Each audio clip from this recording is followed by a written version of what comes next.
Ninjago minifigures aren't necessarily scary, but there are definitely some scarier than. I'm Nick the Brick, and today I'll be counting down top 10 scariest Ninjago minifigures in my opinion, and now let's get straight into it. At number 10, we have the Omega. I mean, personally, I don't think this minifigure is very scary, but it definitely has some pretty sinister things going on, especially that Oni mask with the printing that definitely looks a bit terrifying for sure.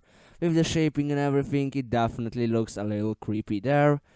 And then also the torso printing is also pretty sinister, that can be said as well, I would say. And then you also have like those just massive horns that aren't even accurate, but yeah, they definitely make the minifigure look a bit more weird and also kind of creepier in a way. Maybe they make it more goofy up for some of you, but I don't know. Personally, I feel like they definitely add onto the weirdness of the minifigure, and yeah, I think it at number 10 is definitely a pretty valid choice. At number 9, we have Daddy No Legs, which is definitely no surprise, I would say. Maybe some of you might even have it a bit higher, but personally, I don't know, it's creepy, but it's also not that creepy in a way. I mean, it definitely is pretty creepy. Like, if you think about it, that this guy just has these really, terrifying mechanical spider like legs instead of his regular legs. That's definitely pretty creepy. And then also his face print, I think, is definitely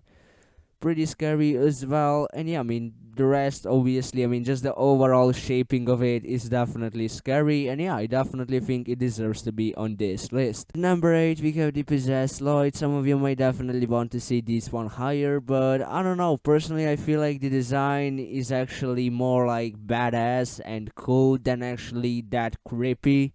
So I think that's kind of why it's that low, because it's just not that terrible to look at. Like, really, it's just, it's definitely a bit sinister take, and also has some coolness to its design, so I think leaving it there is actually a pretty reasonable pick. At number 7, we got General Makia, and that is definitely a pretty terrifying figure in my opinion. That face print is definitely very upsetting. It definitely makes me a bit uncomfortable looking at it for a certain amount of time. The hairpiece definitely adds some creepiness as well, and then the torso and the legs obviously just match the rest of the figure, so here's that.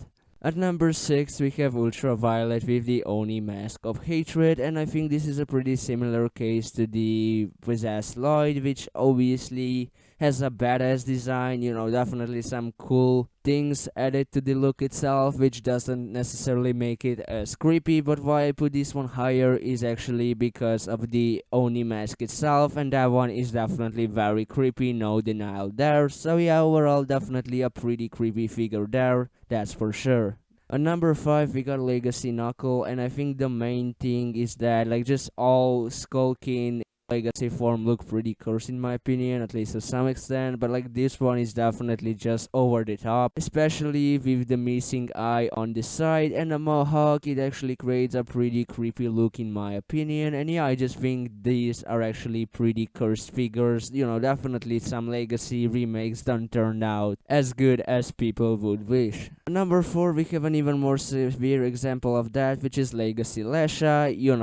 While it falls apart is the face print. Looking at it for some time just makes me disgusted, so yeah, such a terrifying design there. At number 3, we have Kilo, such a terrifying design there, and I definitely agree with Kai on this one. A face only a mother could love, at least with that Oni mask and the overall structure of a big fig, like even like this specialized mold for the big fig, not just the big fig design itself, definitely looks creepy to some extent, so yeah, pretty terrifying figure there.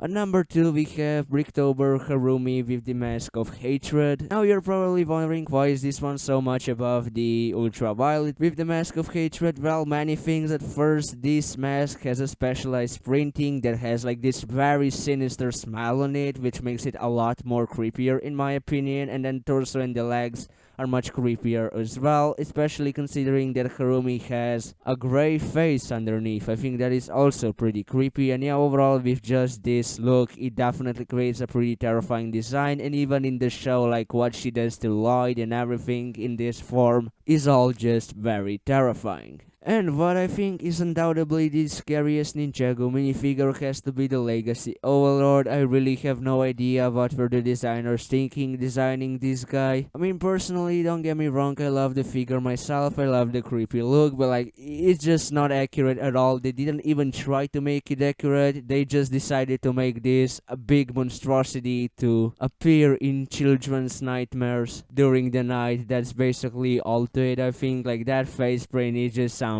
else. Like, it's really just incredibly unbelievable to me that this is actually an official figure, like in a set for ages 6 and up, I believe. But yeah, I mean, it's pretty interesting to say the least. That's one way to put it. Overall, this is gonna wrap up this overview video. Be sure to let me know what are some of the scariest Ninjago minifigures in your opinion in the comment section down below. If you enjoyed, I would highly appreciate a like. Don't forget to click that subscribe button. You can already have a great day. See you in the next video. Bye.